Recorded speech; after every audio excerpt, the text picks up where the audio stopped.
Alright, this is my video on the movements of the shoulder complex and the movements of the wrist. Right here, this is my boy Major. He gonna help me out. He gonna show y'all how to flex today. See, he flexing. Alright, put your arms down, Major. Alright, so first, before we get into it, let's talk about the structure of the shoulder first. So the shoulder is made up of different bones, but in order to make the movements, we're going to talk about the humerus bone, that's in your arm, and the scapula, that's in your shoulder. And the scapula and the humerus are connected by a joint called the glenohumeral joint. I think I'm saying that right. But it's a ball joint that gives your arm movement, flex, rotation. So the first movement of the shoulder will be upward, the upward rotation. And this would be the scapula. The muscles in the scapula go up and down with these muscles. Go up, make the shoulders go up.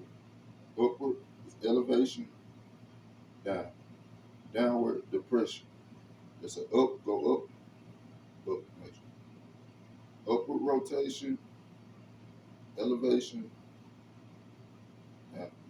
downward is depression. So that's an upward rotation of the shoulder and a downward rotation of the shoulder. Next, we got the horizontal abduction and adduction. So, I'm gonna make sure horizontal abduction will be, make sure abduction.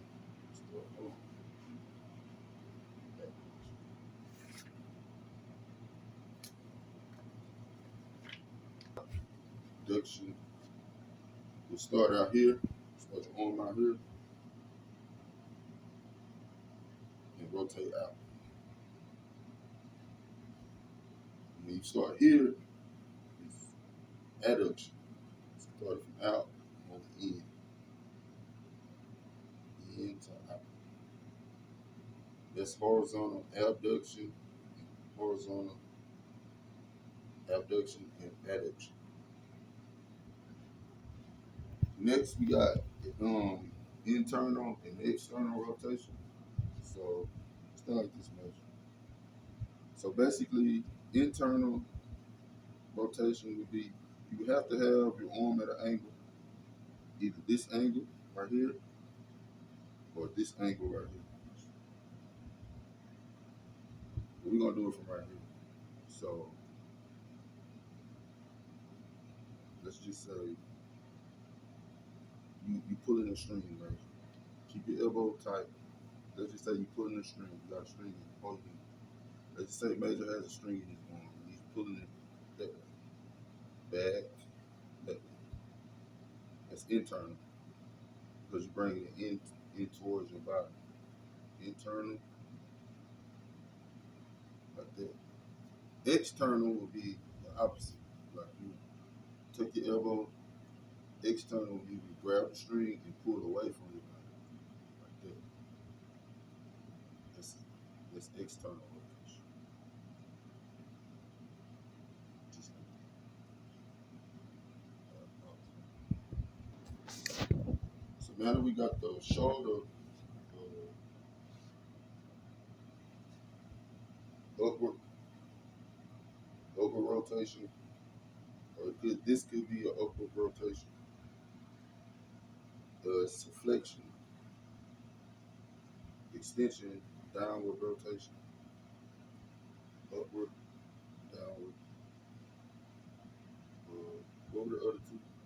Horizontal adduction and abduction. Horizontal adduction, abduction. And internal, external. Internal will be bringing it in.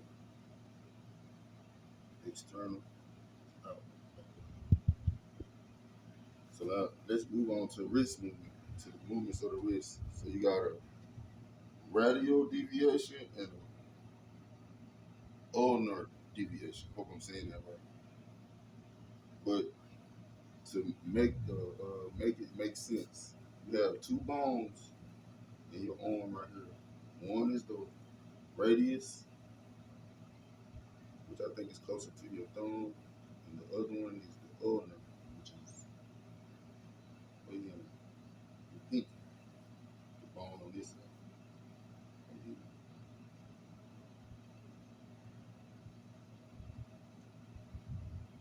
Oh yeah, underneath all the way up.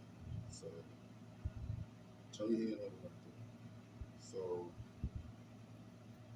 ulnar deviation would be going away from, would be flexing your wrist, this part of your wrist, away from your thumb. It's ulnar deviation. And radius deviation would be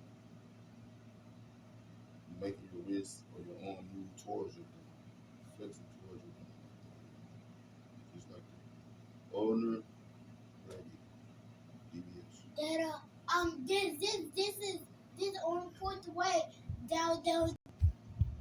But yeah, that's me and Major's video on the movements of the shoulder and your joint, your glenoid, I can't pronounce the word, the glenohumeral joint. I don't know if I'm saying it right. Yeah, up, down, out, internal, external, external, ulnar, radial. Tell them about Major.